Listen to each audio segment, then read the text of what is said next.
अक्सर हम कहते हैं कि बरकत चली गई, लेकिन क्या हमने कभी ये पूछा कि बरकत आती कैसे है?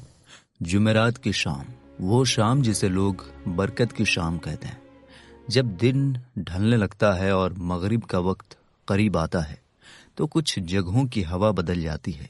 शहर की गलियों में आम दिन जैसा शोर नहीं रहता। हर तरफ एक अजीब सा सुकून उतर आता है। ऐसी ही एक जगह थी, एक पुरानी मिठाई की दुकान, साधारण सी दुकान, कोई बड़ी सजावट नहीं, लेकिन चारों तरफ साफ शीशे लगे हुए। ये दुकान सिर्फ मिठाई बेचने की जगह नहीं थी। यहाँ काम करने वाले लोग इसे रोजी का जरिया नहीं, अल्लाह की नेमत मानते थे। दुकान के बुजुर्ग हमेशा कहते थे, रोजी कमाना भी इबादत है, अगर तरीका सही हो। इस दुकान में काम शुरू करने से पहले सफाई का बहुत ध्यान रखा जाता था।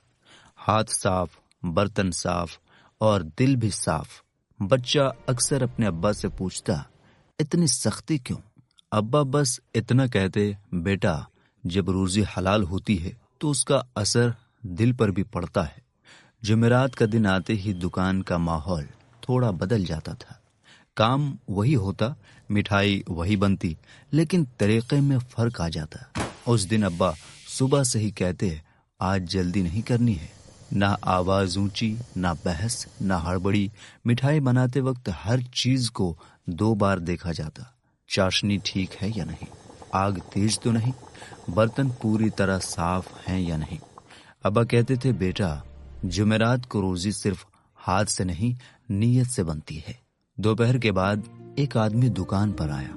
आम आदमी जैसा ही था, सादा कपड़े, बात करने का तरीका शांत। उसने कहा, कल हमारे यहाँ नियाज है, मिठाई चाहिए। अब्बा ने बिना ज्यादा सवाल किए कहा, इंशाअल्लाह बन जाएगी। फिर उन्होंने एक बात और कही, ये मिठाई मैं खुद बनाऊंगा। बेटे ने हैरानी से देखा, क्योंकि आमतौर पर काम सब मिलकर करते थे। अब्बा ने समझाया, कुछ काम ऐसे होते हैं जिनमें जिम्मेदारी ज्यादा होती है। अब्बा ने काम शुरू किया। सबसे पहले हाथ धोए, फिर बर्तन देखे। हर बर्तन साफ था। उन्होंने धीमी आवाज में कहा, बिस्मिल्लाह। फिर मिठाई बनाने लगे। कोई जल्दी नहीं, कोई गुस्सा नहीं। जो काम आम दिन में 1 घंटे में होता, आज थोड़ा ज्यादा वक्त ले रहा था। बेटा पास खड़ा देख रहा था। उसने पूछा, अब्बा, आज आप अलग तरह से क्यों बना रहे हैं? अब्बा ने कहा, बेटा, खाने की चीज सिर्फ पेट तक नहीं जाती, उसका असर दिल तक जाता है। उन्होंने चाशनी को देखा, हाथ से नहीं, आंख और समझ से। फिर बोले, अगर रोजी में बेईमानी हो तो पेट भरता है, लेकिन सुकून नहीं मिलता। मिठाई तैयार हुई, उसे साफ थाल में रखा गया। थाल भी वही जो हमेशा जुमेरात को इस्तेमाल होता था।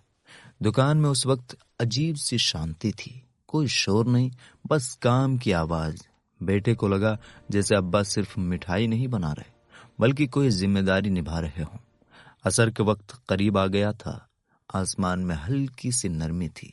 धूप तेज नहीं थी, हवा भी शांत थी। दुकान के बाहर हलचल कम हो गई थी, जैसे दिन खुद धीमा हो गया हो। थोड़ी देर बाद वही आदमी दोबारा आया। उसने थाल की तरफ देखा और बस इतना कहा, बहुत साफ काम है। अब्बा ने थाल आगे बढ़ाया। कोई दिखावा नहीं, कोई बड़ी बात नहीं। आदमी ने मिठाई ली और दुआ दी। बस एक छोटी सी दुआ, लंबी नहीं, लेकिन दिल से निकली हुई। वो आदमी चला गया। बेटा कुछ देर तक दुकान के दरवाजे की तरफ देखता रहा। उसने पूछा, अब्बा, बस इतना ही? अब्बा मुस्कुराए और बोले, बेटा, हर असर शोर मचाकर नहीं आता, कुछ असर चुपचाप आता है। उस शाम के बाद दुकान में कोई चमत्कार नहीं हुआ, लेकिन धीरे धीरे एक फर्क जरूर दिखने लगा। काम पहले से बेहतर चलने लगा। लोग बिना वजह खुश लौटने लगे। शिकायतें कम हो गईं और सबसे बड़ी बात, घर का माहौल बदल गया। अब्बा पहले से ज्यादा शांत रहने लगे। अम्मी के चेहरे पर सुकून था और बेटे के दिल में काम की इज्जत बढ़ने लगी। उस रात खाना खाते वक्त अब्बा ने बेटे को अपने पास बैठाया। आवाज धीमी थी, लेकिन बात गहरी।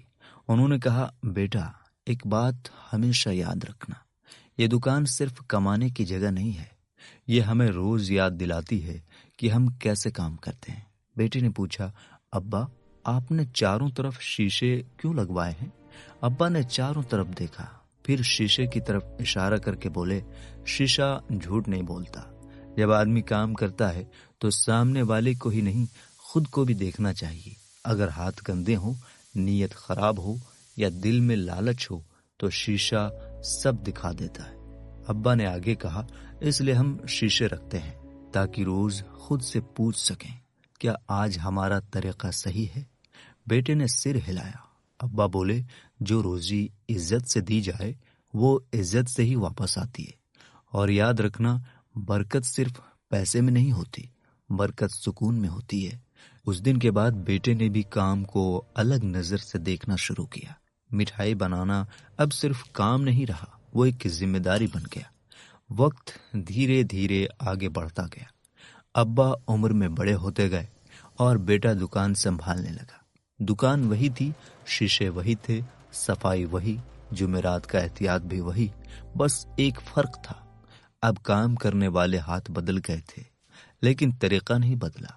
जब भी कोई नया लड़का काम सीखने आता तो सबसे पहले यही बात सिखाई जाती, यहाँ काम से पहले नीयत सही रखी जाती है। कई साल बीत गए, लोग आते रहे, मिठाई लेते रहे और जाते रहे। किसी को नहीं पता था कि इस दुकान का असली राज क्या है। कुछ लोग कहते, यहाँ मिठाई में स्वाद अलग है, कुछ कहते यहाँ मन अच्छा लगता है, लेकिन असल बात वही थी जो अब्बा ने सालों पहले कही थी। जब रोजी का रास्ता साफ हो तो उसका असर दूर तक जाता है।